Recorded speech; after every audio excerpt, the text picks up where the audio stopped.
Welcome, Lynn. Thank you for joining me today. How are you? I'm fine, thank you.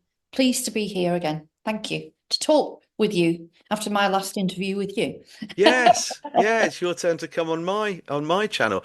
And as I said to you before we hit record, that the reason that I wanted to get you on was while you were interviewing me, you shared some information that I think people are going to want to hear because it confirms everybody's suspicions. We hear stories all the time. We see posts and YouTube videos about satanic rituals taking place at very high levels, but we never really hear from anybody that actually has first-hand experience of this. And a Mm. few things that you shared with me, I thought, my God, I'm talking to somebody that grew up with this going on, that was a victim of the most horrific um, acts of nefarious depravity that you could ever contemplate. And I really appreciate you being willing to share this with everyone, Lynn. I really do. Um, it's probably time that I talk more about it now, actually, than I've ever done before. But I've only been consciously aware that this happened to me for about 6 years, 7 years now, because I was dissociated. So I totally had all of those memories locked away, and they sort of came to the surface from about 2020. 2020 was when I really started to realize that something quite horrendous had happened to me. And I just, as I say, completely disassociated, which they train you to do so that you keep it a secret, because that's their thing, isn't it? Secrecy. So your Um, memories had been suppressed. yes. Yeah, been suppressed under the guise of mind control, really, because I was subject to MK Ultra Monarch programming as part of the satanic ritual abuse. Because they can't, when you're programming someone, it has to be under extreme trauma. So satanic ritual abuse is part and parcel of MK Ultra and Monarch programming. So those memories were locked away on purpose, really. They were locked and not to be opened under any circumstances. But the soul is powerful, aren't we? We're powerful people, and Yes. when you get to a certain age, and it's time to release Pandora's box, open the lid off and see what the hell is going on with you. So that's, So you know, sorry, Lynn, how did these memories come back? well, I'm an energy healer and I'm a soul healer, and I have done that for a long time, since about 2009. So I was working on myself anyway. I had this sort of, I had a very sort of wobbly base, shall I put it? Like I was standing on Jello or jelly or blancmange, and I was always on edge, control freak. Really had to control everything. I felt very unsafe, but I didn't realize I felt very unsafe. So when I started opening up to energy healing and sort of all sorts of stuff like that, I was working through my layers, I suppose. I was working through the layers. So I was working one layer at a time, having no idea anything had happened to me, but asking why I had such low self-esteem, low self-worth. These voices, like almost like a program running in my head, a broken record saying, you're not going to amount to anything. You're useless. You're ugly. No one wants you. No one loves you. Stay small, stay in the background. Da, da, da. Even though I had a good personality and a bubbly personality and loved talking to people and all those things, I had this deep, horrible self-loathing. And I just couldn't work out where it was coming from, because supposedly my childhood was great. So why would I be in this much trouble? Why would I have this problem? So I kept digging and digging. doing the layers. And then it got to 2018, 2019. I started having dreams about being sort of like running scared for my life. And some being or man or whatever was behind me trying to catch me. And I kept getting that over and over again. Then I started dreaming about top hats and men in top hats looking at me with red roses in their lapels. And of course, I didn't have a clue what that was. But I wrote down everything. And then through, meeting people that sort of are in that field, not by coincidence, I'm sure, I started chatting about stuff like that. And because I was a quite, I had a name for soul healing and training other healers, we started chatting about it and things were starting to start, like the cogs were starting to stir. And then I ended up reading Transformation America by Kathy O'Brien, right? And as soon as I started reading that, I started to get shivers down my spine. And I took a turn. I went all dizzy and weird. I put it down, like, oh my God, what's going on? And then I couldn't put it down. I had to pick it up, read it again. And then I was forcing myself to read it. And I was getting all these weird, like, like shivers. And I thought, something's happened to me. Something's happened to me.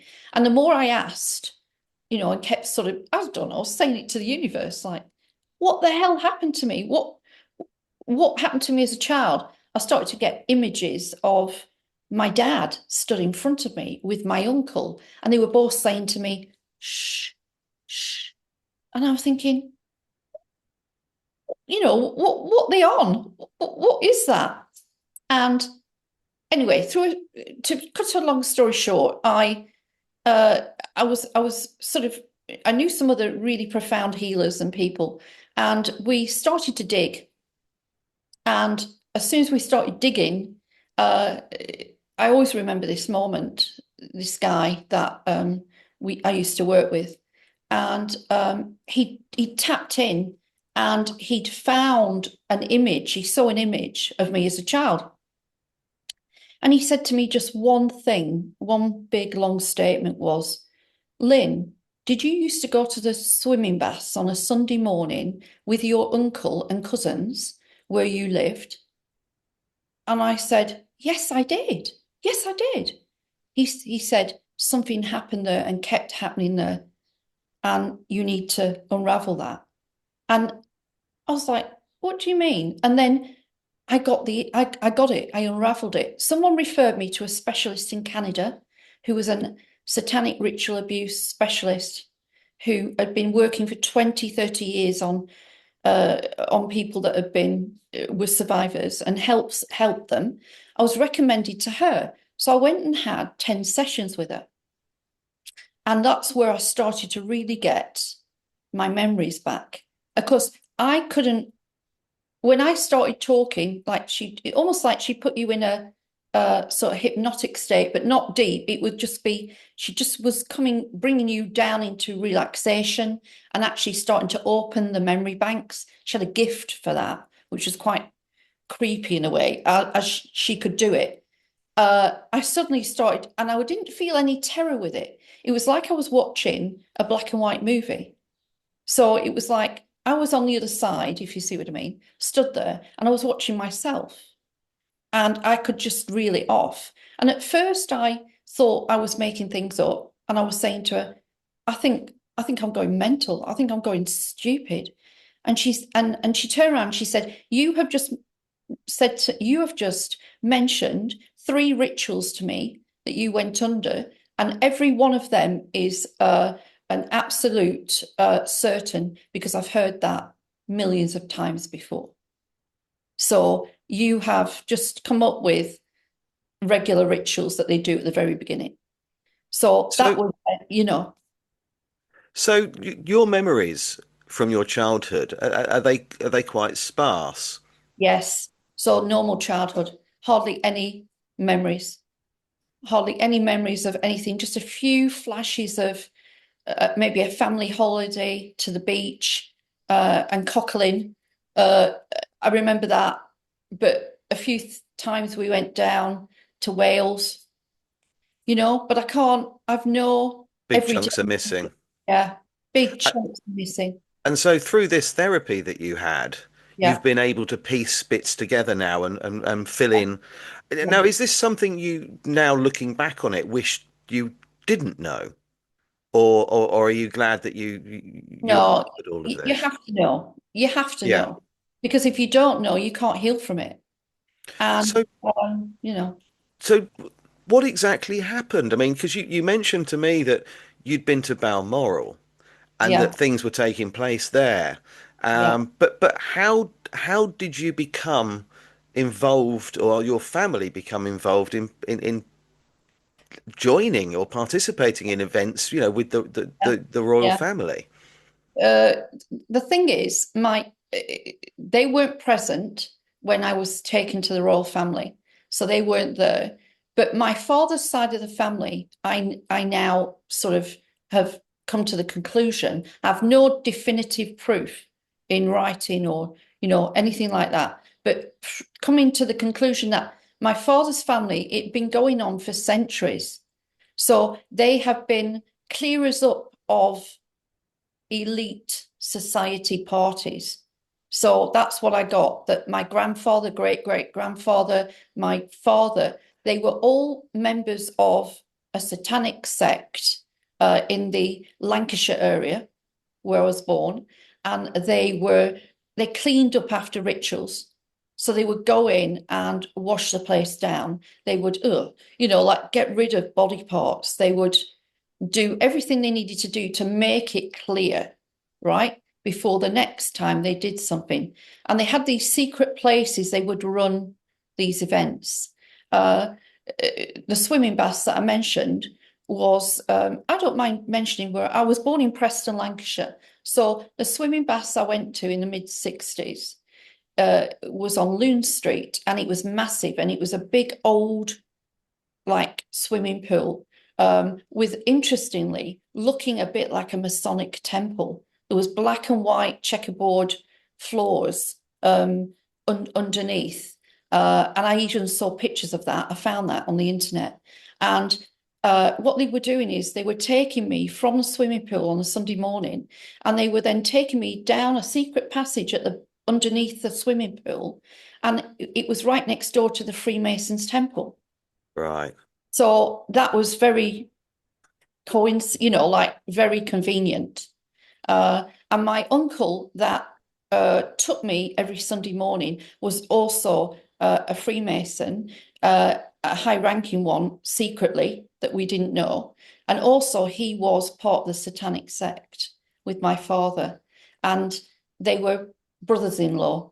So and the weirdest thing and shocking thing is that when I was first handed over at 4.5 years old to this woman in a green velvet suit the first time, who walked up to the side of the swimming pool, and my uncle took me by the hand and walked to her, and she was my family GP. She was a doctor, and she was my family GP. I could even name her, but I won't do that. And then I realised in the memory I got, a big one, him and her were involved romantically. So there was like an altercation between them as they came together. She kissed him, and then he handed me over to her, and then she took me for my first ritual, which was underneath the swimming pool, next door. And then they would bring me back. They would bring me back, and he would take me home, and my mother wouldn't even know that I had been through that. So Uh, your mother has no idea of what you've no, experienced through your and childhood. and she died in 2011. And what I do know, I remember her telling me distinctly that I stopped eating when I was about just before 5 years old, and that I was so thin that she took me to the family GP, who was the doctor that had taken me for my first ritual. And she said, "There's something wrong with Lynn. She she won't eat. She's having nightmares. She's in trouble." So And did your yeah, dad? What about your dad? Have you spoken to him about this? No, because my dad died in 2014. So Right. was he gone by the time I found out? So I couldn't challenge him. I couldn't, and he died of dementia, which is a very common side effect of mind control. So he died of dementia, and his three sisters all had dementia in very, very extreme. And I do believe all of the family, you see, all of the family were had been SRA'd, all of them, and been abused, all of them. It was part of the sort of, just the cycles of that family. And yeah, so that was the first ritual, sort of, which I now realize the three men that turned up on the first ritual in black gowns were my father, my uncle, and my other uncle on my mother's side, who was a senior, the top dog of those two. So the uncle from Yorkshire, my mother's brother-in-law, was the top one. And he was, and all three of them, I only found that out actually about 6 months ago, that it was my father behind the thing. My God. I thought he wasn't abusing me. It wasn't him. It wasn't So him doing it. how Mm. did this go from next door or underneath a swimming pool in Lancashire? How Yeah. did that then lead to Balmoral? Well, depending on your beliefs, okay, Guy, but because I have an ability to open interdimensional space and portals, that is one of the abilities I've got. So actually, they were seeking out that ability as part of my targeting. So they knew I was able to do that. And I do believe that the royal family, in their energy, I do believe they're reptilians. I think that there is some terrible energy running, through them. And they needed something I had. And so, yeah, they needed to sort of use me to create power. So that's what they did. And then, so I sort of was taken for mind control after that. So that was the first thing. And then I was quite often taken, I believe, to Canada, especially for specialist mind control, which would instill in me certain programs that they could use me for, in very particular ways. Like I was a very powerful remote viewer, so they could use me to remote view. So they were using me for that as well. And so I was sort of taken to Canada. I was programmed in Canada. And then from there, I was taken at times to Balmoral. I was taken to Kensington Palace. So I've got a memory of Kensington Palace, but very fleeting. But the Balmoral one, more than once, I was taken to Balmoral. And I was taken, it would have been, I have a feeling it would have been in those big breaks they had when they were away, which was what, summer, into end of September. Um, I have a memory of being strung up in one of those out houses where they hang the stags, when they've killed them and they hold them. I have a memory of being strung up by my wrists from the top, and I'm just dangling, and they had me there for hours and hours and hours. And I do believe that I used to black out. I used to go out of body, anything to just not be in the physical body when they were, and you can imagine what they were doing to me, So I've still got problems with my wrists now. I've got carpal tunnel, and damage up the top of my arms. I never worked out where I got that from, to be honest, until now. And now I realise I have so that was going on there. I've got a distinct memory of the whole of the inside of Balmoral. So if I was to draw it, I could draw all of the bedrooms upstairs, tartan carpets. There was a private office next to the Queen's bedroom. I can see it now. I'm walking down the corridor and a private office there, a bedroom's there. Go down, you know, and there's another bedroom on the right there. And Prince Philip used to be in there quite often on his own. You know, I could see it. I could picture. So I must have been walking up and down there. You know, I've been up and down in their bedrooms as well. Like I haven't got particular memories of what I was doing up there, but you can imagine. You could imagine what was going on up there. I have a feeling probably they had me running for my life in Balmoral, you know, like hunting me a little bit, thinking that they were going to kill, you know, me thinking they were going to kill me. You know, because they love the threat of telling you they're going to kill you. Because then that, you know, then you've got that the energy of fear is in your energy body, isn't it? And you know, Absolutely. and so I've got memories of that. I know I was taken to Edinburgh more than once on the train by my mum and dad when I was younger, on holiday, or even for the day from Preston, because it was a direct line from Preston up to Edinburgh, the line. I know that. So I don't know what I think my mother, to be honest, was drugged most of the time, was out of it, because I have no qualms in saying I don't think she was complicit in it at all. I think she was totally sort of just like blindsided. And herself, I think she had been interfered with because we had the brother-in-law on her side who was a very high-ranking, you know, 33-degree master mason, and he had money, lots of money, which, you know, go quite often will go with it.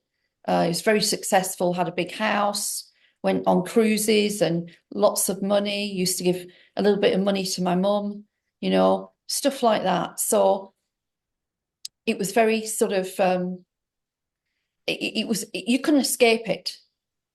You know, even if you ran to your mum's side of the family, it was there anyway, and it was there on my father's side. So it was coming from both angles. I Mm. had no safe space. There was no safe space. And then they used to take me.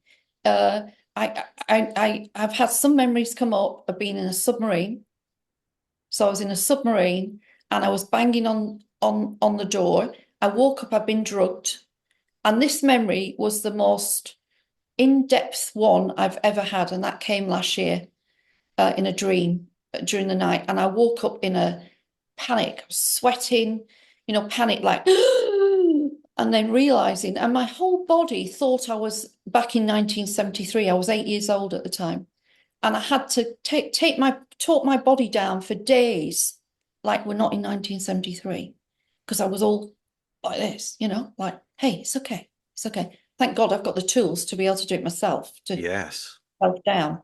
Uh, and they'd stubbed cigarettes on my fingers, and I've still got a scar where, and I even realised that that scar is a scar from where they stubbed a cigarette or cigar into my fingers.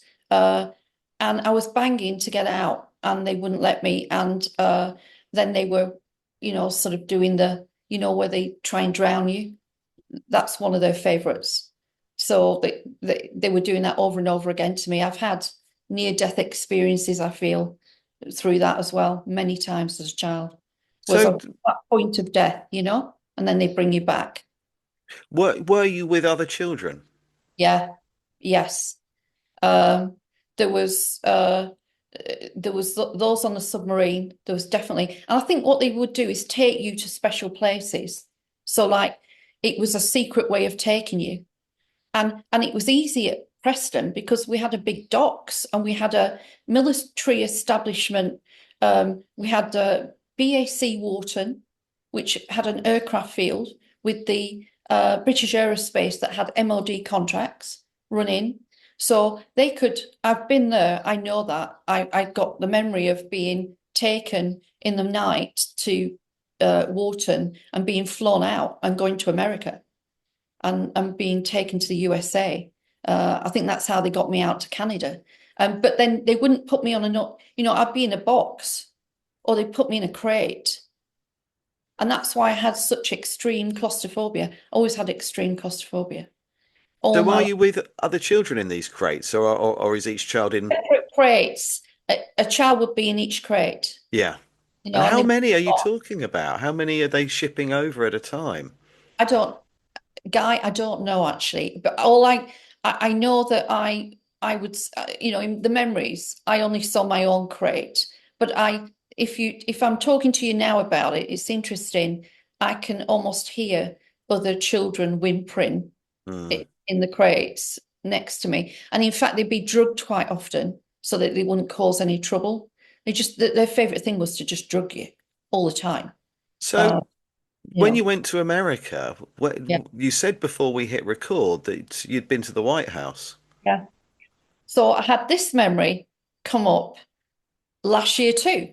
2025 was quite a year. I suppose as your body feels safer and you feel more in control and you've done more healing, you're more steady, then your body starts to reveal its secrets because the body never forgets, does it? Your brain might have locked it away, but your body's lived it. So it's got the cellular memory. And yes, I had a dream where uh, I was walking through the White House underneath. So I was deep, dark, I was deep underneath, and I was in this bar, and there was children in cages hanging down from the bar. So there was like a child in one cage, a child in another, a child in another one, almost like they were being selected, you know? So they're hanging down in cages. There's a guy behind the bar serving drinks, cocktails, everything. I'm walking just in normal clothes as about a 7-year-old walking through, and there's a guy stood at a table with a guy sat down drinking, and my name is shouted, Lynn, Lynn, come and meet. Well, should I say his name? I don't know. But I believe it was Richard Burton, the actor. So I've got President, the senior Bush guy, can't remember his, yeah, that one. Uh, yeah, him stood there in a grey suit. I can see it now. He was in a grey suit, and Richard Burton was sat at the table, looked like he was drinking whiskey. And he said, come and meet Richard Burton. And I said, no. I was defiant. And his face just contorted and went really angry. And I was taken away at that very moment. I was grabbed. And apparently, I got from my memories that they took me back for programming on the back of that because they hadn't broken me. They hadn't properly broken me and they needed to break me. Hmm. So I had to go through another round of MK Ultra to get broken because my spirit was strong and I wasn't gonna concede. And I was in trouble with that. I was severely punished for saying no to walking over. So that was a very clear and specific memory. And I saw another woman, not another woman, another little girl. That's one thing I did see. Another little girl walking around. She was 5 years old and she had a leather skirt on and she was dressed up like a woman, like Yeah. sexualized. Hmm. And she had high heels on, red lipstick on, blonde hair. I tell you, she looked like that girl that went missing. I don't think it. Madeline McCann. No, the Bennett girl. Uh, Right. that one. But it couldn't have been her because my, of how old I am. Because I was born in 65. So this would have been 73, probably 72, 1972, 1973. So that wouldn't have been her time period, I don't think. But she looked just like her, in the fact she was all dressed up and, beauty queen type lipstick and everything. So they had all of these, I suppose they call it kitten programming, all these children that have been programmed to be you know, playthings to men, Yeah. you know. We all had different reasons for being used, evidently. Mine was a bit different in the fact that I have that memory of that, but also I know that there were other presidents because I remember Ronald Reagan. and Ronald Reagan was very angry and used to get very angry, and his face he used to frighten me because it looked demonic. It's funny you mention him, but not a lot of people will know this. But Reagan's house that Reagan lived in, his door number was 666. Hey. Yeah, and he changed it. He actually got it changed when people started, talking about it. He actually got the door number changed, but it was 666. He wasn't a good one. No, He no. definitely Well, with the exception of JFK, and yeah. and we don't know that much really about him, No, you but don't. were any of them? I know, quite. I mean, they're all cut from the same cloth. Yeah, the infiltration of the US presidency Mm. has come in very early on. And I do have a feeling I have a connection to the United States. And whether you believe in these things or not, I do believe I was in the era of when the US Constitution was created, because I've had so many things happen around that. So many people might say synchronicities or coincidences, but synchronicities and things happening. And I just feel that it's almost like they can tell that, they know that. They know who you are. I do believe that. I believe that they know who you are when you incarnate. They have all your records. They know. So it was funny that they wanted me to be in America a lot. I think I was more in the USA than I was in the UK. Now, Uh, this yeah. leads me to something else. Mm. Now, I asked you before when I was interviewed on your channel, did people notice you were missing? Because you're absent from school, you're in America, you're in Balmoral, you've disappeared for long periods of time. People are going to wonder, where is Lynn? And I Yeah. was quite shocked with what you told me. Well, um, when I asked that question for myself, what I got was that I was cloned, and they've been able to clone for so long that they were cloning me and just popping me back in school, you know. And I've lost all of my pictures. That's another story. But I have no family memories or pictures because I had to leave a situation where I had to leave everything behind because it was dangerous.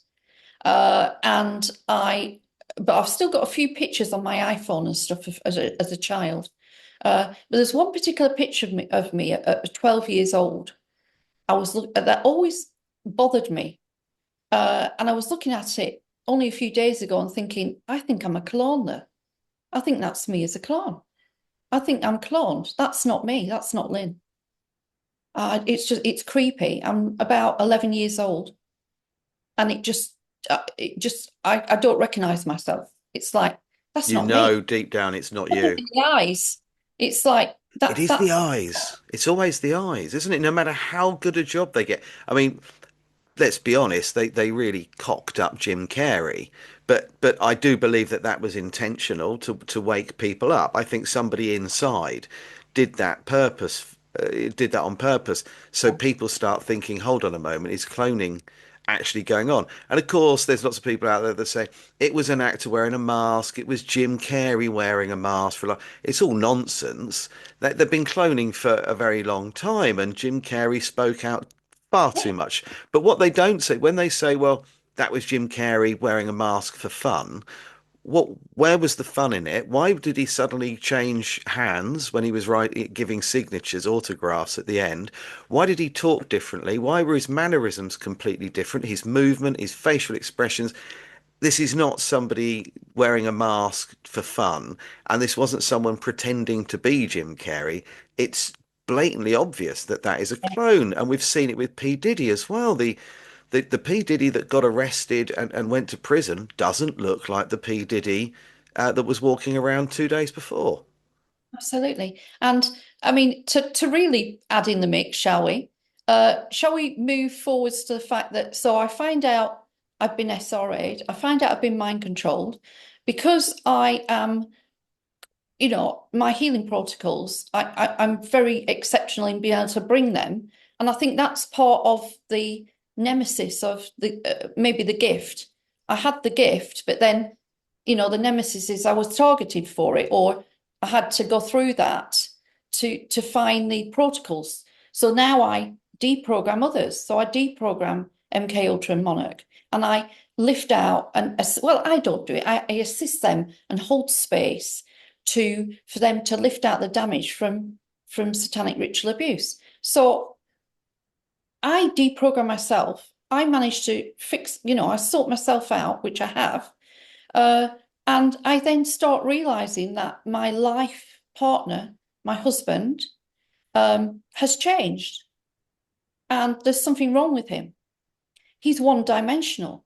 He's going backwards from a guy who would never watch the news anymore, believed in a higher power and angels, da da da. Suddenly, he's like got the telly on, news on all the time. He's talking strange, coming out with strange sort of sentences that he would never have said in the 25 years I knew him.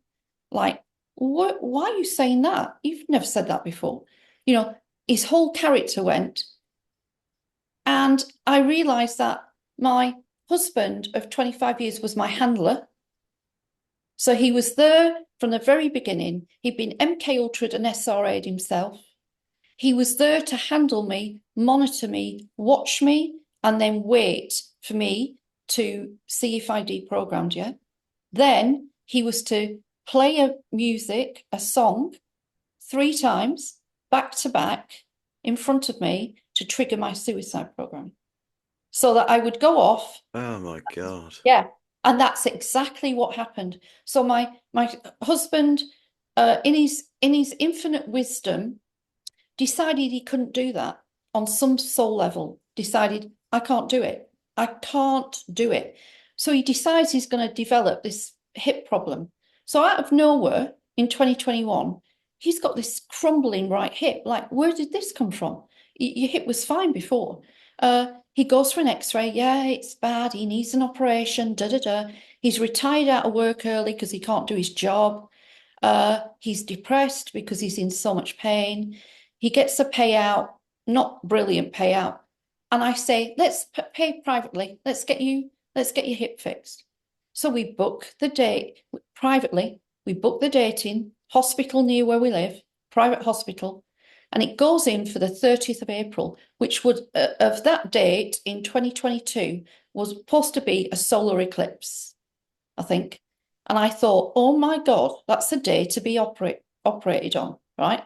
Then it gets changed because they can't do it on that day. So it gets changed to 17th of May. Then the surgeon gets COVID and we get a phone call last minute. Can't do the op. We'll have to reschedule. And guess when they reschedule to? The 6th of June, 2022. 666.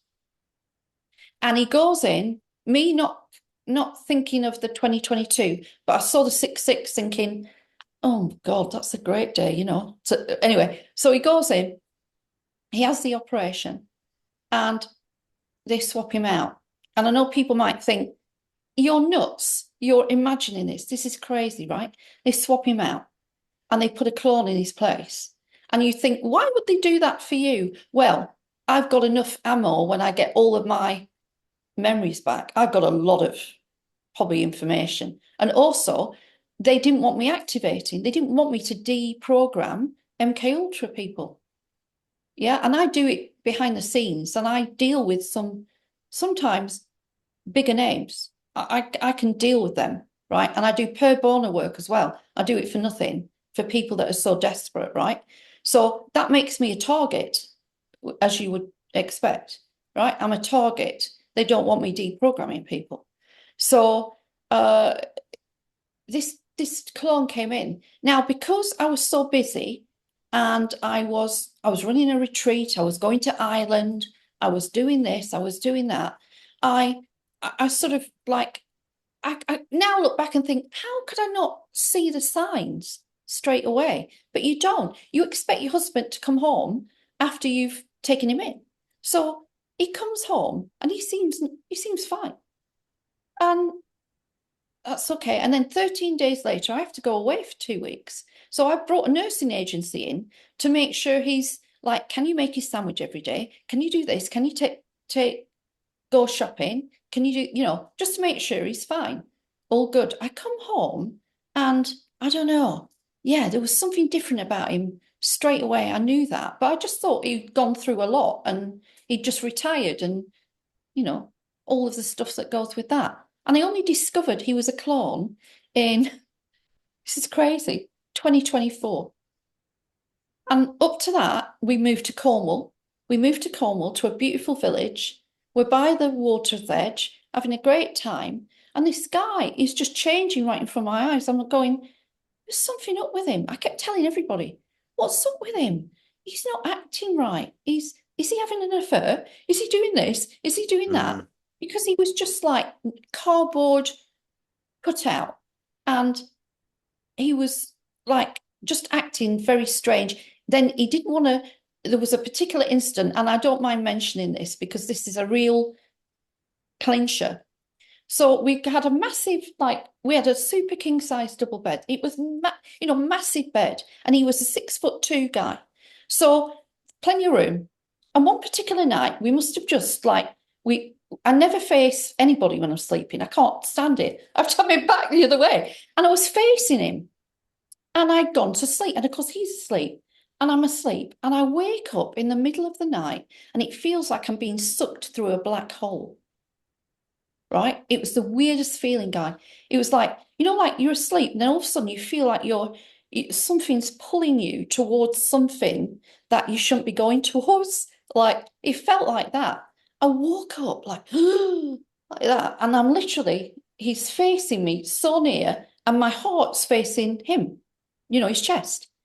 It felt like it had come from him. So I got out of bed and he woke up and watched me, and I was like, and he said, "What's wrong?" I went, "Oh, I just had a nightmare. I'm all right. I just had a nightmare. It's okay." And do you know what? No joking. The next day, he turned around and said to me, "I can't sleep with you in the bed. I'm going to have to move in the spare room." And the next day, he moved in the spare room. What were his reasons for that? Just because you'd had a nightmare? Well, he said, "Oh, I can't sleep in this bedroom. I just it's hard work. You breathe too heavily." I said, "We've been married for 25 years, or we've been together 25 years. I thought you got used to it by now. You never, oh no, I can't. I can't. I'm gonna have to sleep in the other room." And he just moved in the second bedroom. And I feel that was absolutely deliberate. Like she she was feeling my energy. Yeah. And I have to. So that's what he did. And did it around the same time? Did he disconnect generally, not just Yeah, when you were in bed, yeah, but yeah. because Disconnect. people laugh at me and my wife, but for over 30 years we still hold hands everywhere we go. We held hands. He wasn't like that. He was a cuddler. My husband was a cuddler. So he would never, ever have said, "I'm going to sleep or move in the spare bedroom." That Mm, was totally out of I looked at him like, "Are you crazy? What?" Like, I just couldn't work it out. I tried to get it out mm, of him. What is it? Are you unhappy? Da, da, da. All of these things. He just couldn't tell me why he wanted to do it. And he just moved. And that was because I think I got too close. Like, and then there was yeah. things like his fingernails turned purple one day. And I picked his hand up and I went, uh, "Matey, that's a problem. That's hypoxia. I think we need to get you looked at." He went, "Oh, no, no, no. No, remember," he says, "I've been using that hair dye, that grey away." He says, "It makes my fingernails go funny." And I went, "He's never done that before." And like, there was always an explanation. Or his skin would look mottled sometimes, like on his arms or back. It didn't look natural. And I'd say to him, "What's wrong with your skin?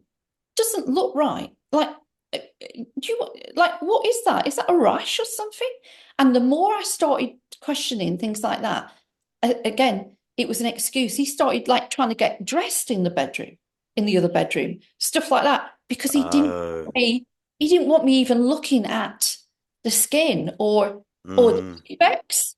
the defects that were starting to appear. Then he started, we've taken pictures and his images were looking weird. So I think twice I said to him, "You're looking shifty in this picture. That's really odd." Because he never looked like that, but he did look like evil in it. And I was like, "Oh, that's weird. You look really weird in this picture." And then the more I started, looking at the pictures, it didn't look like him. It just didn't look like him. And I think I was just getting to that point where the penny was starting to drop. A penny So was what? drop. So It was, your real husband, you yeah, think he was just replaced? yeah, gone, dead, body gone, the lot. I mean, the whole thing went. He was totally replaced. That machine that was with me was not him in any shape or form. All he had was his memories and he had his voice. He also, I noticed, was his behavior. You know, when they say clones need handlers, Yes. his behavior was uh, uh, out of character. Also, if you asked him a question and he didn't know how to answer it, right? I noticed there was a time delay. So there would be a big time delay with him answering, as evidently it was computing, it was running through like what to say, what to say, what to say. Uh, and then I tested him. So these were the final things. And I guessed by then, like, you're not him. You are not him. I couldn't work out whether he was a walk-in, whether something dark and evil had just come into him, or whether he was actually a proper clone. So I started asking questions like, do you remember that holiday we had in 1999? And he said, well, we went away twice. Now, my husband didn't have any memory. He was crap at dates. Well, a lot of men We aren't. all are. Yeah. We all are. And he was sort of really terrible. You couldn't ask him a year, he wouldn't know. So I said, "Do you know that holiday we went to?" "Yeah." I said, I'm trying to think. I said, "Did we go over the bank holiday or not?" I said, because I was trying to. He said, "Why do you want to know that?" I went, "Well, I was thinking of that place we visited because I'd like to go again." And he said, we went on, I think he said something like August the 15th to the 29th. Like, and I thought, gotcha, gotcha. I got you. Like, you wouldn't know that. I didn't say that to him, but that was number one, like a big red flag. A red flag. He knows about, he knows in detail that. Then he had the password to my phone and always had the password to my phone. And he had fingerprint only on his phone. Clever, yeah. So I tested him whether he was going into my phone and looking at stuff, right? Or checking my messages or monitoring me for nefarious purposes, for targeting and stuff. So I left my phone in a particular position and I put a salt, pepper one end, and I angled it all absolutely completely, right? I said, "Oh, I'm just popping to the loo." Went to the loo, spent a bit longer than normal, came out, and it was out of alignment. So I knew he'd picked it up. And what I'd done, I changed my PIN number on my phone. Now, the real one, if I'd done that and he tried to go into like, "Oh, I'll sort your app out or I'll do this," would have gone, "Have you changed the PIN on your phone?" He'd just say it, wouldn't it? Yeah. But he sort of like knew I'd changed it but didn't say anything. So I suppose that was red flags to him or them. She's she's cottoning on. She's cottoning on. And then the last straw was I went away to our caravan in Devon, and I was at 90% sure I had a big problem. Uh, what I've failed to mention, which I'll have to put in to make context here, is in December 2022, when we were in Cornwall, it was Christmas Day. My boys weren't visiting. I've got a son in America and a son in London. First time ever, we'd never had the boys with us. And I was a bit low because, like, oh, family's not here with me and da da da. I'm in the kitchen and I've started to cook Christmas dinner and it's about 11 o'clock in the morning. And he's in the living room playing music on his phone. And he was a David Bowie mad fan all his life. And guess what? Yeah, they programmed me to suicide on a David Bowie song, as a particular limited edition song that would be brought in at some point when they were ready. So that morning, I'm sat in Christmas morning in the lounge, and he's trying to play this song, right? And he's trying to play it 3 times, right? And I'm saying to him, on the second one, I went to him, can you stop it? Stop it. You're getting on my nerves. So I got up and I walked out the living room and I went into the kitchen. I said, I'm going to start doing veg. So I'm in the kitchen doing veg with music of my own on in the kitchen, and he comes out playing the third one. And I haven't sussed what he's doing. So I've something in the back of me, this programming that was left, everything else I had done. This back program was sitting at the back, but I had already done so much work, it didn't do what it was supposed to do because my core self was in charge. So he's done that, waiting for me to suicide there and then. So I've got a big knife in my hand, chopping all sorts. The next minute, he's gone in the living room, and the next minute, the knife's in my hand. I've gone with like I'm using, I don't know, what was it? Specialist butter, black peppercorn butter, really expensive stuff. And I couldn't get it out of the tub. It was so hard. And instead of using a spoon or a knife, a proper, flat knife, Yeah. because he played that and it was trying to kick in, a suicide program was trying to kick in, the knife went into the butter. I shoved it in to the butter to just take a little bit out to throw in the carrots. And the knife went right through the butter, the other end, and into my hand. And literally, as soon as it happened, I'm sure I was protected, Guy. I'm sure I was protected. The knife went in, boom, like that. And I knew it was major because I was waiting for, like, if I've hit an artery, I'm in trouble. And then it did. It just hit. And it wasn't arterial, thank God. I am a former nurse as well. So, I did nurse training and worked in hospitals for a number of years. So I know how to control arterial bloods and stuff. That was one of our things. So, hands up in the air. I've got the hands up and I'm shouting at him like, hey, like, so he comes in slowly, slowly. And I'm holding the hand up and it's starting to,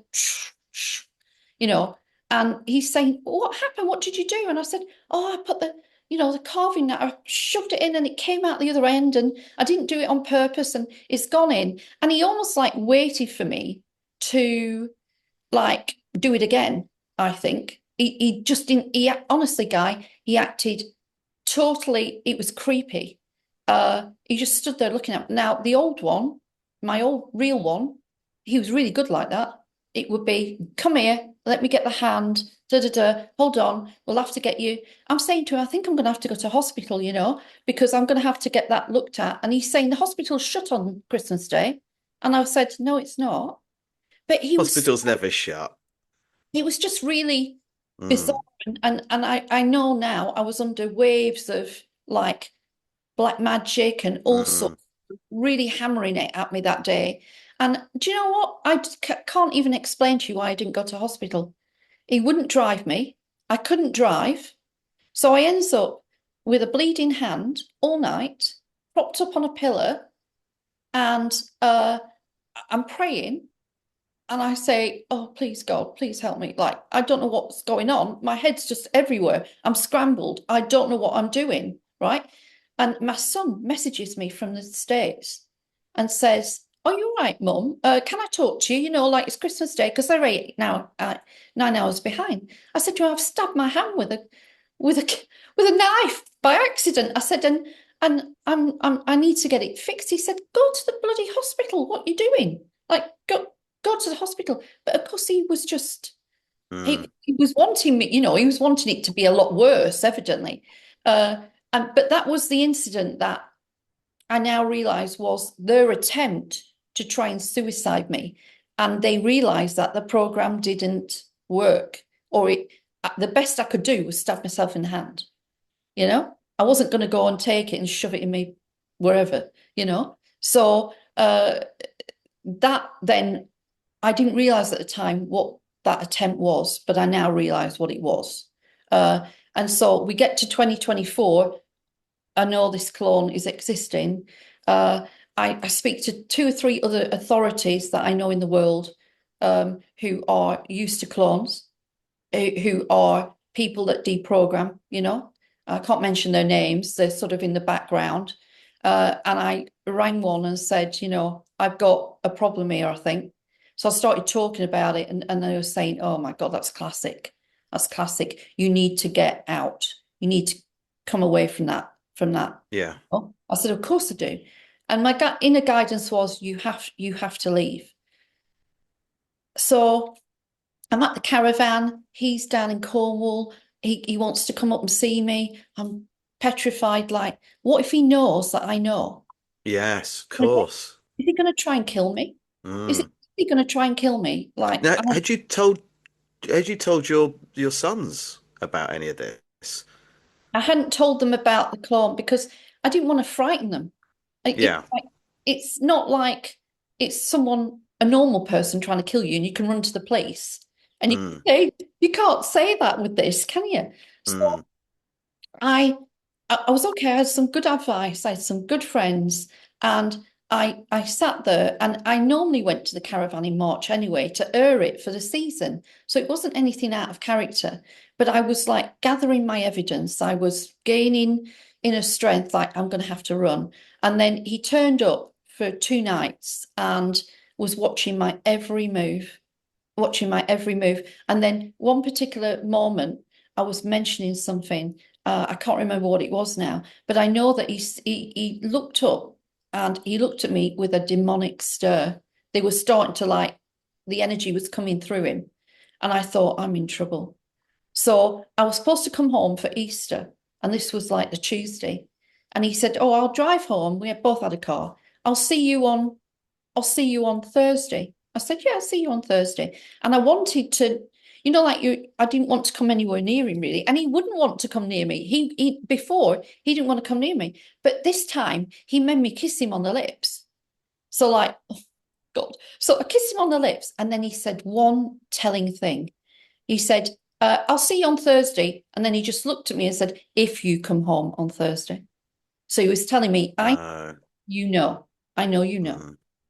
And so by Thursday morning, I packed my bags out of the caravan and gone. And I literally left my house with one small suitcase because I was going to the caravan, one small suitcase, my laptops, a few things, and that's all I had to my life and world when I left. And I had to just leave because I was guided like, if you stay in that situation, you're asking for trouble, Yeah. asking for trouble.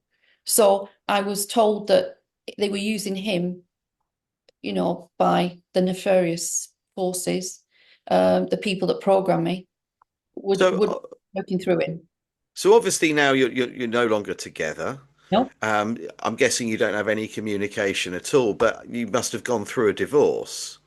no. No, you're not divorced. So what do your sons think about what's happened? I Oh, mean, sorry. have you? It's not their dad. It's not their dad. So Right, he's okay, their okay, stepdad. He's their stepdad.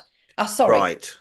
So actually, it's better because their Yes. dad is fine, you know? So my first husband, he's fine. So that's that. That's that sorted. Uh, but yeah, so they were more understanding. And in fact, were when it all happened, both of their reaction was, well, he never cared about me anyway, I don't think. Right. So they were very nonchalant about it, like, Yeah. do what you need to do, Mum. You do what you need to do. I had to get out of the country for 3 months. I went to Spain for 3 months, and I was a bit. I felt like I was being hunted down, and Mm, I was sent a few signs, really, like, we're watching you.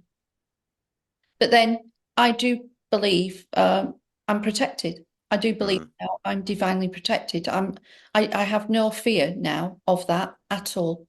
I've no fear of that. And what have I got to lose? mm. Because I'd be dead anyway. Because the activation point apparently on all MK Ultra survivors and particular ones that have got government secrets or have got things that could be damaging if fully revealed, yeah, they want to suicide them in their 50s normally.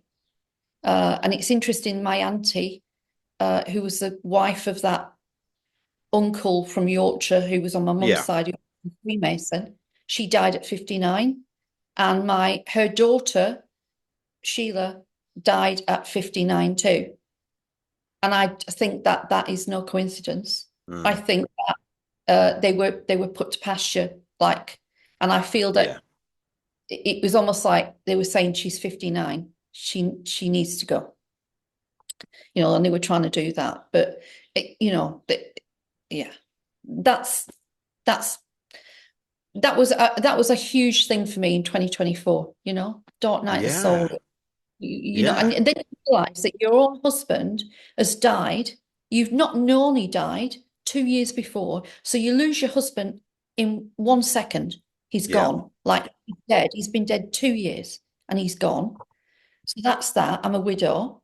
Really. That's why I'm not divorcing it. Why would you divorce a clone? So it's like he's not my husband. And he's still alive.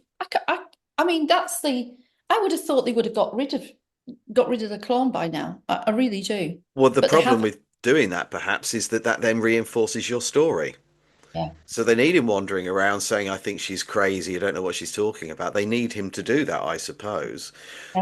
So going back to your childhood, what what period of time are we talking about? It sounded like this started around 5 or 6 years old. I mean, how long did that go on for, Lynn?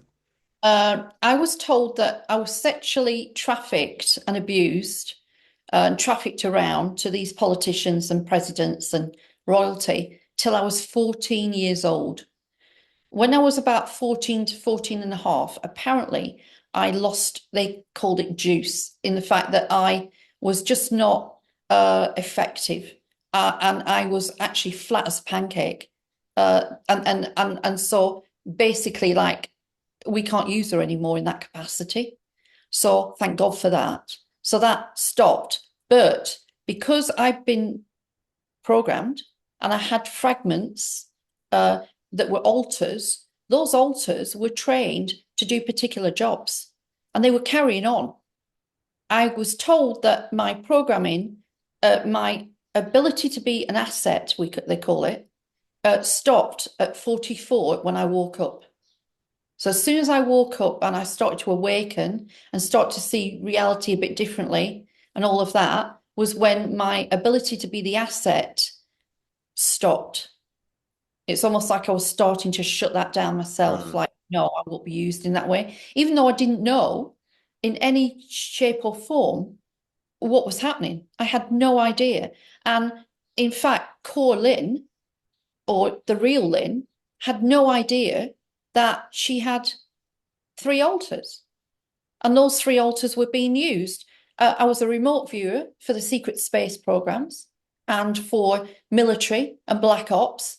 So I could go and locate a person in a building up to 100 meters that was hiding for them to get, right? Which I know that evidently that's what they use me for. And remember, the karma for that, for anybody who's thinking, well, they did it against your will, but do you get no, the karma goes to the controllers and the programmers because you're being, it's totally against your will. Yeah. And in fact, I had anger problems as a younger woman. And I realized now why. Because part of me was screaming, like mm, I shouldn't be being used this way. So yeah, I was used for remote viewing. And I do believe that I probably was used in some of the secret space programs. I have a feeling. And I have a feeling Arizona is connected to that because I've been to Arizona a few times. And when I went to Phoenix, Arizona, I had a really off feeling, like a remembrance, but like of not a good remembrance. It was like I was on edge all the time because I feel like that's probably where they were taking me around there or parts of because there are stuff going on down there, isn't there? And Nevada's next door, isn't it? And all that. absolutely. Yeah. So I think there was things that they forced me to do. The So, of course, you know, as you sort of wake up and you start to gain control, and as I say, the ways I was shown how to deprogram, then you find that you become more aware of what you might have been doing, if you know what I mean. Because of course, what skills you have for the light, for service to humanity, they're going to flip, aren't they? And they're going to want you to use them nefariously, if you know what I mean. Yeah, Guy. But Yeah.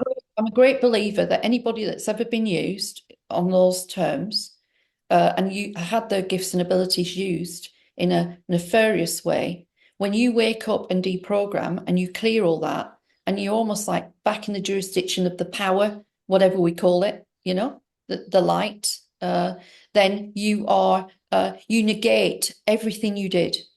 All of those things you did is cleared, and it actually Yeah. then affects them in a negative way themselves. Yeah, whatever they were using you for is then deconstructed as soon as you flip it. You mentioned earlier on that this wasn't just taking place at the White House, but you'd been to Canada as well. But it sounds to me like predominantly what was going on was taking place with the ritualistic Yeah, abuse. That was happening at Balmoral, but you also mentioned Kensington Palace. yeah, yeah. I do believe Prince Charles, King Charles, I do believe he was doing that stuff from a very early age.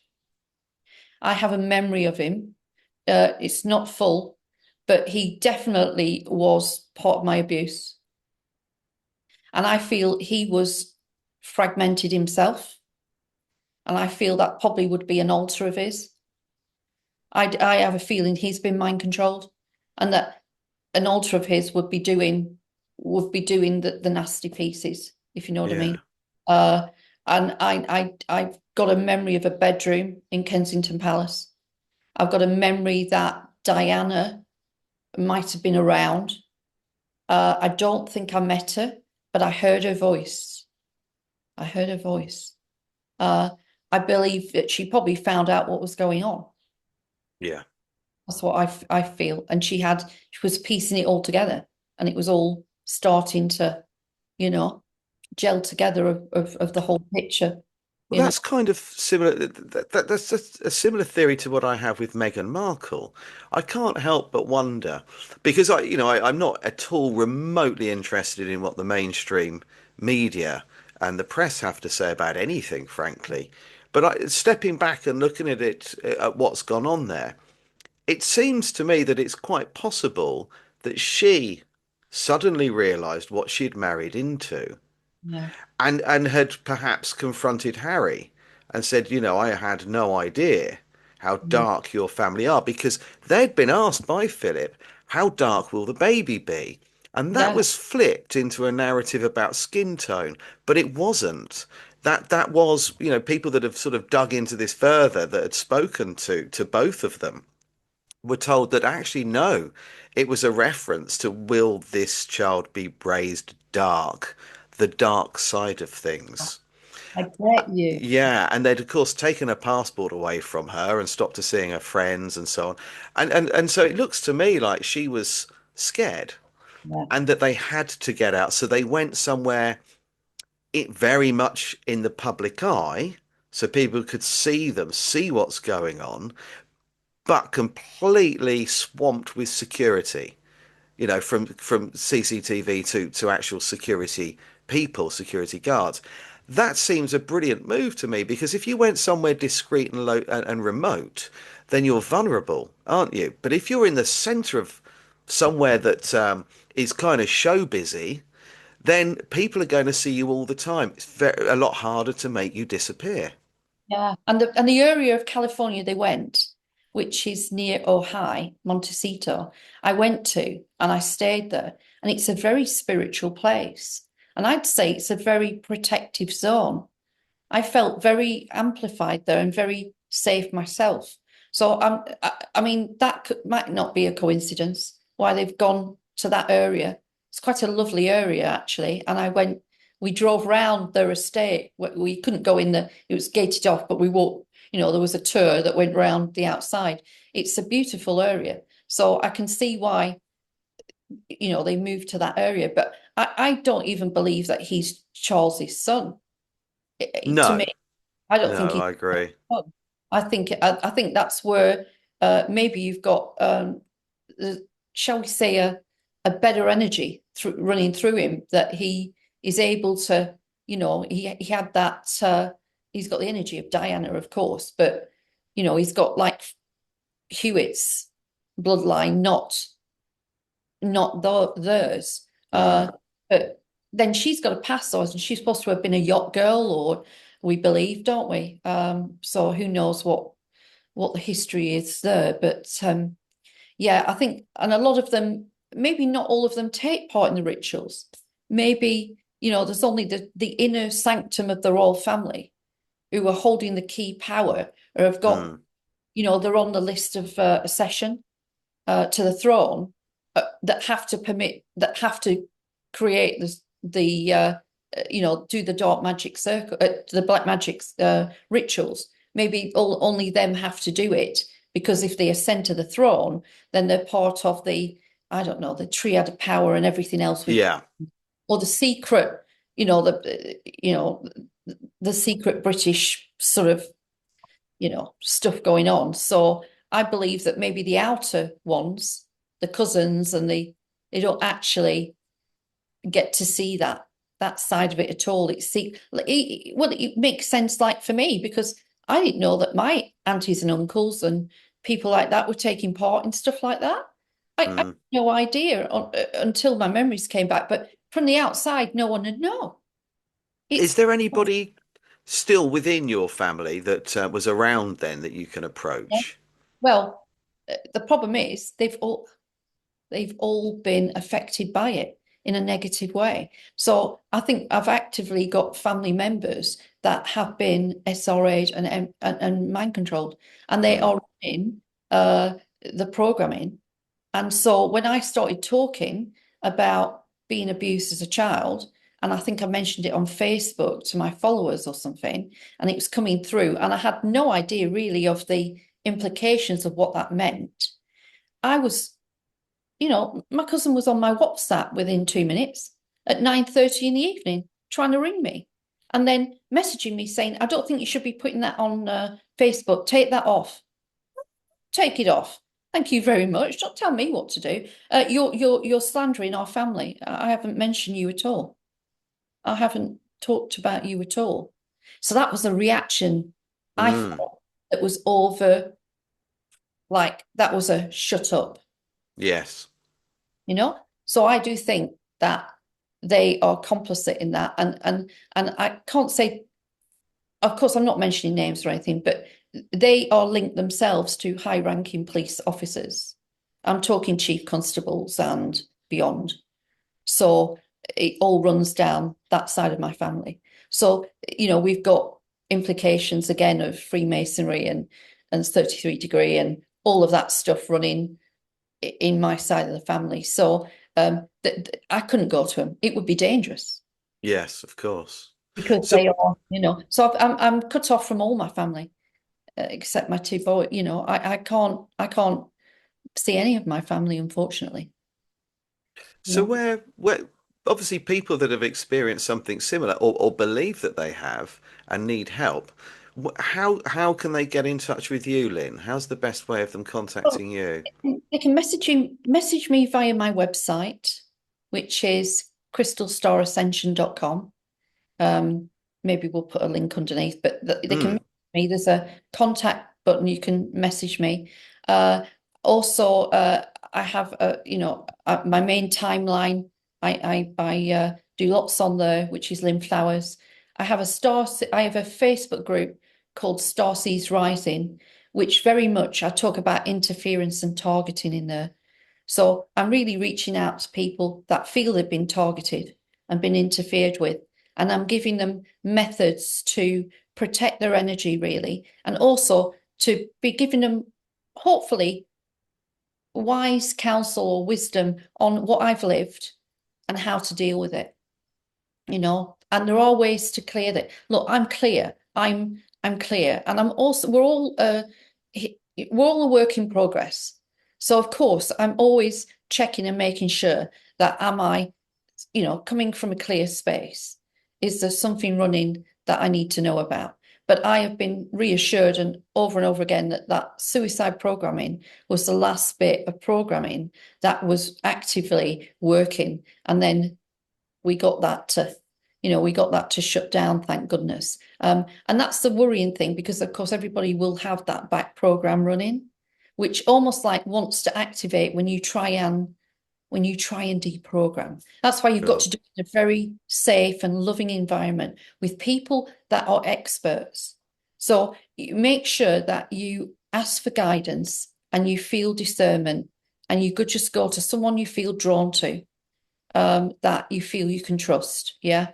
But just use discernment, because there's a lot out there that actually are traps.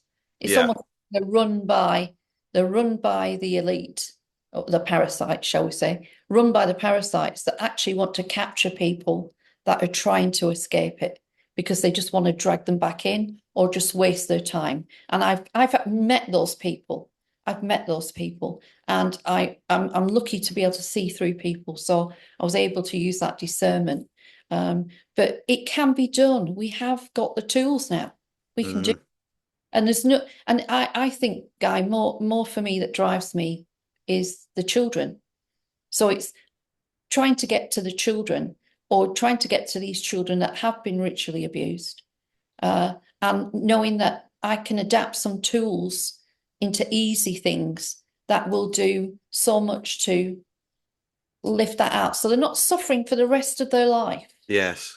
Because people suffer for years and years and years trying to find the answers, because of course it messes around with your mental health. I've been so lucky that I'm very resilient and very strong, so I always bounce back. So whenever I've taken a layer off, yeah, I've gone on a bit of a deep dive for a little while and then come way up, like I'm lighter, brighter, I'm on it, I'm fine. But we've got to stop this, and the more that our, the survivors talk about it.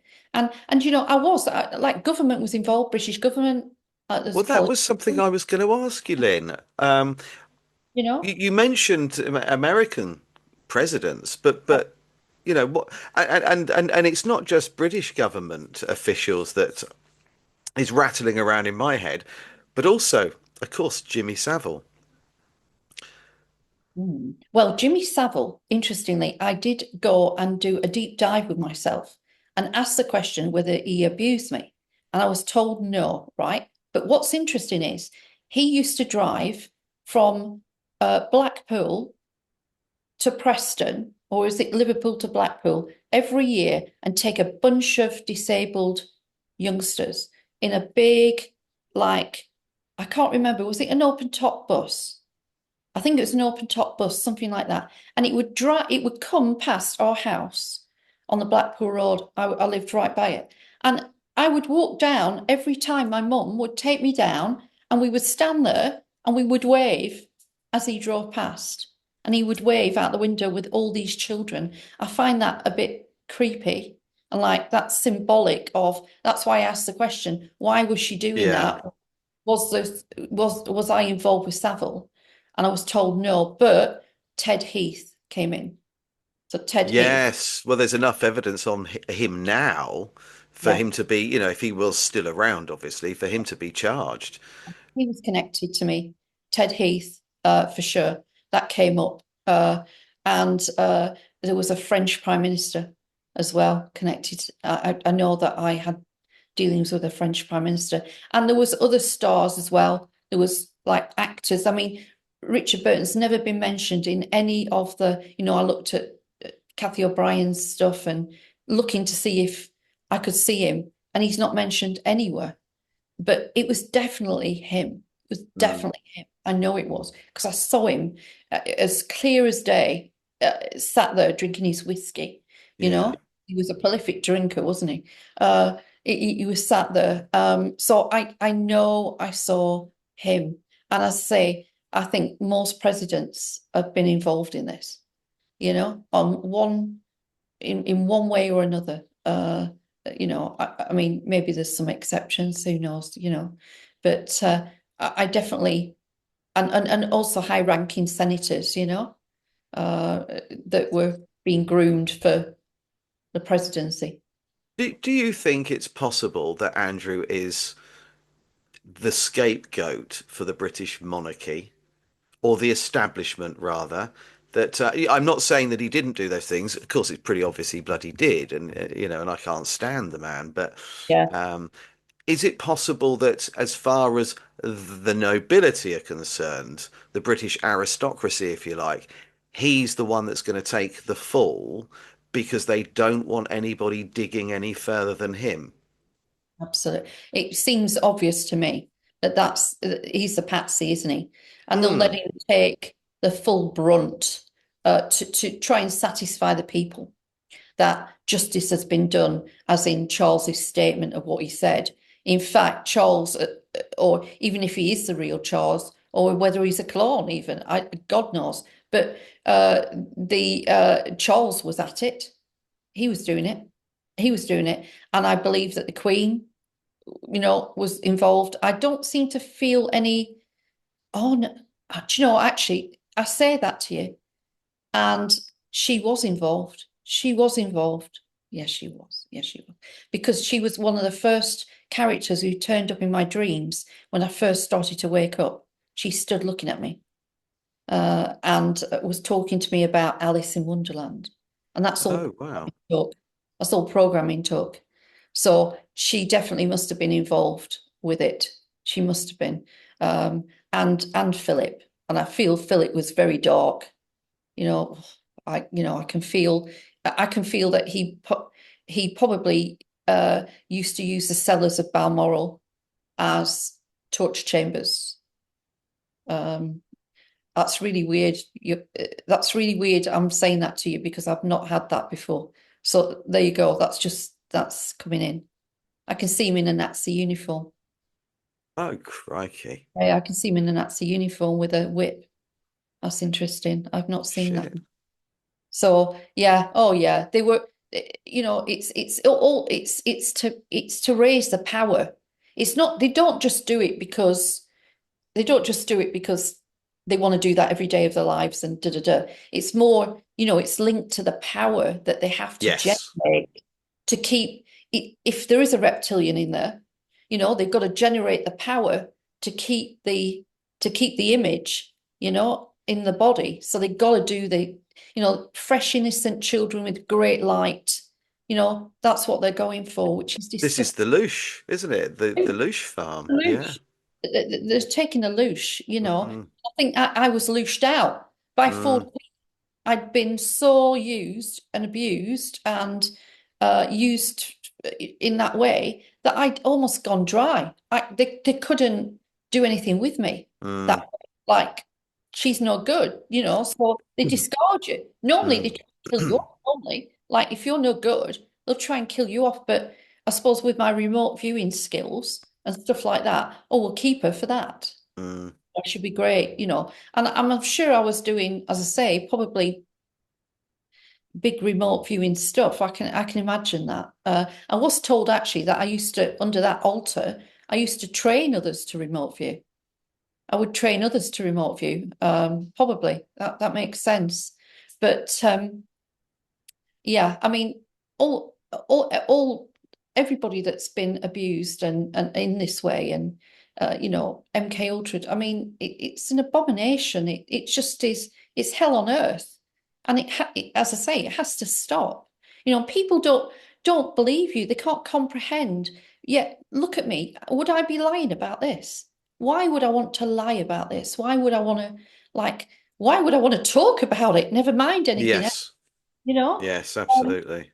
these people need to be believed, you Mm. know, and and also I pray for all of those that didn't make it and were sacrificed and didn't survive, because it takes a lot for you to survive that.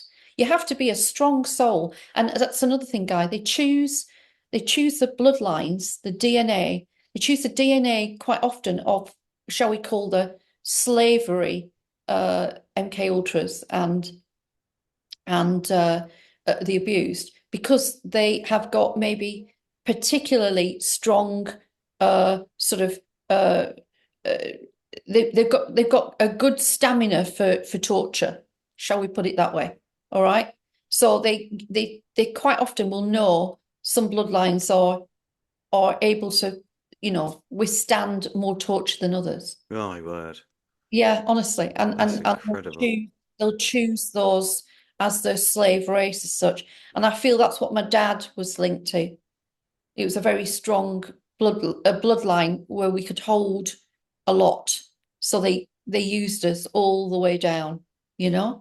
Um, so yeah, that Well, thank you, Lynn. Thank you so much for sharing your story with us. It's incredible, and I think there are going to be people that watch this that it's going to resonate. Uh, because for me, it sort of confirms everything I thought. But as I said at the start, we've heard people talking about things. We've seen a snippet online or some podcaster mention something. But how often does somebody actually sit up and say, "This is what happened to me," and yeah, and here I am, yeah, and so now you've taken those experiences and used it to help other people, yeah. and so you were saying Crystal Star Ascension .com, yeah. .com. That's Yeah. the best place for people to find you if they need help. Yeah, absolutely. And you'll always find me on Facebook and Yeah, want. And I will be, yeah, I run lots of healing courses all year. And I'll probably be launching end of this year, beginning of next year, a specialist training course for other healers to be able to heal, to be able to use the protocols to lift out SRA in others. And also we'll be doing children's protocols at some stage. that's We fantastic. which will be needed. And I do think Yes. there'll be an army of healers will be able to help these, and therapists and Yeah. everybody working together to to lift this out very quickly for children as well, you know. And let's hope we get this stopped. Mm. That's Well, it's certainly, I think, in light of, obviously we had the Jimmy Savile scandal, and people sort of that now is something that most people look back and make a joke about Jimmy Savile. It's kind of almost been forgotten, I find it amazing that people are still prepared to pay their TV license, yeah, which was funding people to be able to do this, and now I think with Epstein and the connection to Mandelson and Andrew, and of course, dozens of high profile names. It's brought it back into the spotlight again, and people are now not looking at it. My God, I used to love Jimmy Savile when I was a kid. They're looking at this now, thinking, "Oh my God, these people are disgusting," and the yeah, list is endless. So I think that the public are more aware of what's going on now, and I yeah, think that they're more ready yeah, to hear things like this. I think, if you came out with it 10 years ago, it would have been a different story. But right now, I think, I think everything's on the table to even the most asleep of people to really grasp this. But anyway, Lynn, thank you once again for coming on. I really appreciate you taking the time and sharing this really personal journey with us. I can't thank you enough for doing that. And I hope that anybody watching this that finds themselves kind of resonating with what you've said reaches out to you. I'll put the link in for your website and Facebook too. But I hope this helps other people. And I hope people watch this and tell other people to watch it and share it, yeah. um, so people can see what's going on. I'm living proof it can be healed, Yeah. and we can have a good life. We can have a positive life. We can have a happy life, and that my happiness is from making and flipping it and making it sort of Mm, something that's a positive, and that I then can help so many others. And that's the way you heal, don't you? You flip it and you use your knowledge to Yeah, help others, and yeah, and I do feel that all of this reveal now is just gonna it's gonna it well, we'll get a new world eventually. Eventually. yes. I think so It too. will be I better. think we're close. I think, Um, I know there's a certain orange individual in America that's trying his best to, start World War Three. And whilst I'm saying that, I do appreciate he's a puppet, that his strings are pulled from way higher. But I think as much as we've got that going on, there is a glimmer of hope that after all of this chaos and mess, that we're going to see the return of how things are supposed to be. I think so. I can see that, and back to living in a higher vibration ultimately. But thanks once again, Lynn. I really appreciate your time, and I hope other people find this as fascinating as I have. But for Thank you. now, thank you, Lynn. Bye. Bye bye.